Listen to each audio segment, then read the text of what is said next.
Dear younger me, as a young child, I was asked what I wanted to become when I grow up.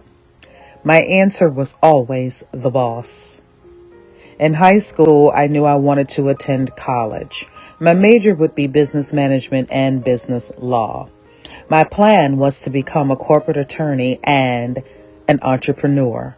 However, I had to drop out of college due to financial hardship and to get a job. I had to begin making a living for myself and table my educational and career goals for a later date. I took several courses at the university and later enrolled in business school and graduated with a paralegal certificate. As life would have it, I had a child in my early 20s and my educational and career goals took a hit once again. I was now responsible for two people. I was determined to be the best mother that I could be for my child. His well-being and education and extracurricular activities became my priority. 8 years into single motherhood, I met my husband. We both were fresh out of failed relationships. He was headed to divorce court, but his wife died of a serious illness. I had just ended a long-term dysfunctional relationship. As a result, we became instant friends. We found solace in each other because we were damaged goods looking for something different. It was so easy to lose ourselves in the relationship and in parenthood because we had never had what we had become to each other. My husband always referred to me as his reward from God, and I described him as my knight in shining armor. In short time, we developed a bond that was unbreakable.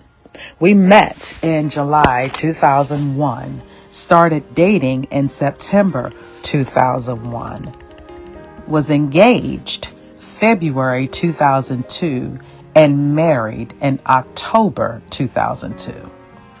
As the years passed, we discovered that we were two broken people trying to build a life together while parenting two children, each from a previous relationship.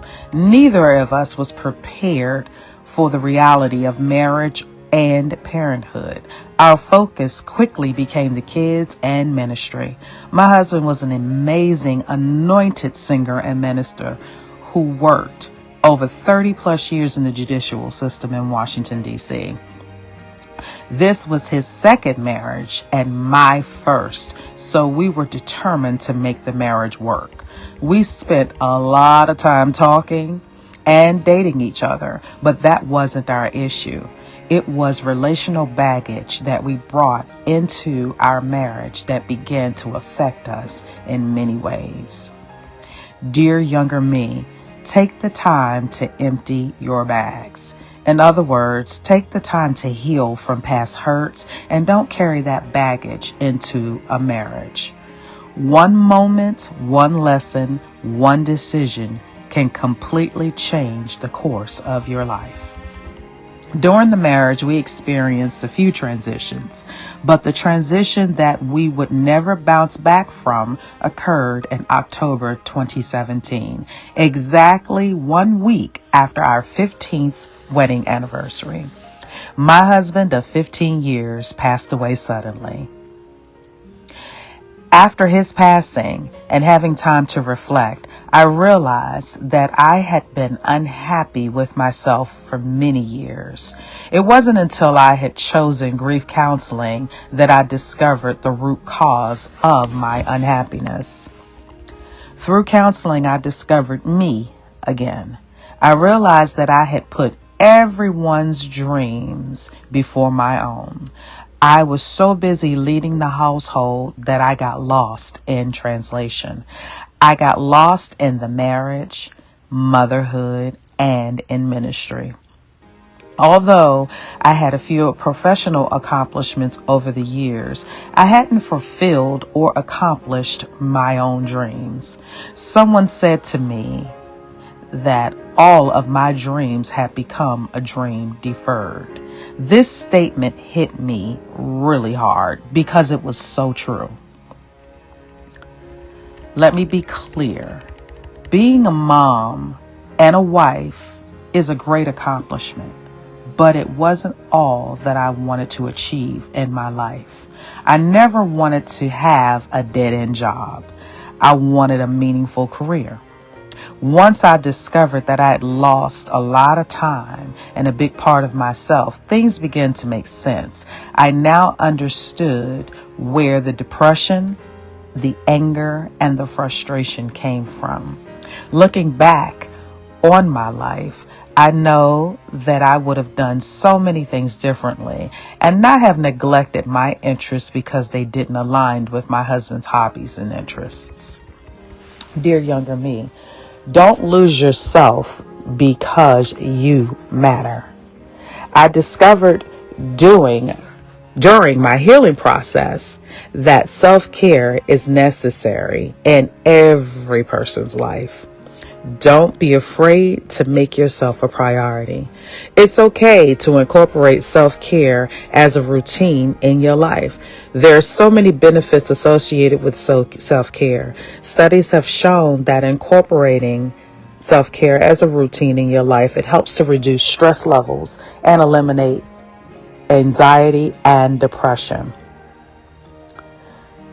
Dear younger me, don't forget to take care of the physical, the emotional, the psychological, the spiritual, and the professional parts of your life.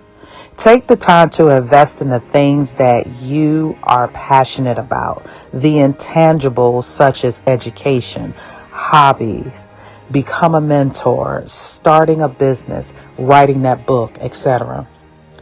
If I could do it all over again, I would still have chosen to marry and to have children, but I would have pursued my career goals as well. Now that I have had time, I have changed career paths. I have decided to continue my education in addition to becoming an entrepreneur. It took a sudden change in my life to get my attention. And I now am focusing on building a legacy and an inheritance for my children's children. Dear younger me, ask yourself some important questions. What is your passion? What makes you happy? How can you make a difference in someone's life? Be sure to discover whatever it is that you want to accomplish and turn that dream into a reality. And remember that you are responsible for ensuring that you are the best version of you.